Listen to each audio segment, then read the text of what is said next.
ના ગીતો ગાવાની છૂટી છે, પણ તમે બધા છો એટલા માટે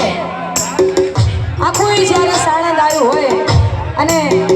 મને ખબર છે તમારે બધાને શું સાંભળવું છે, એટલા માટે એક બે ગીતો ખાલી ગાવા છે. એટલે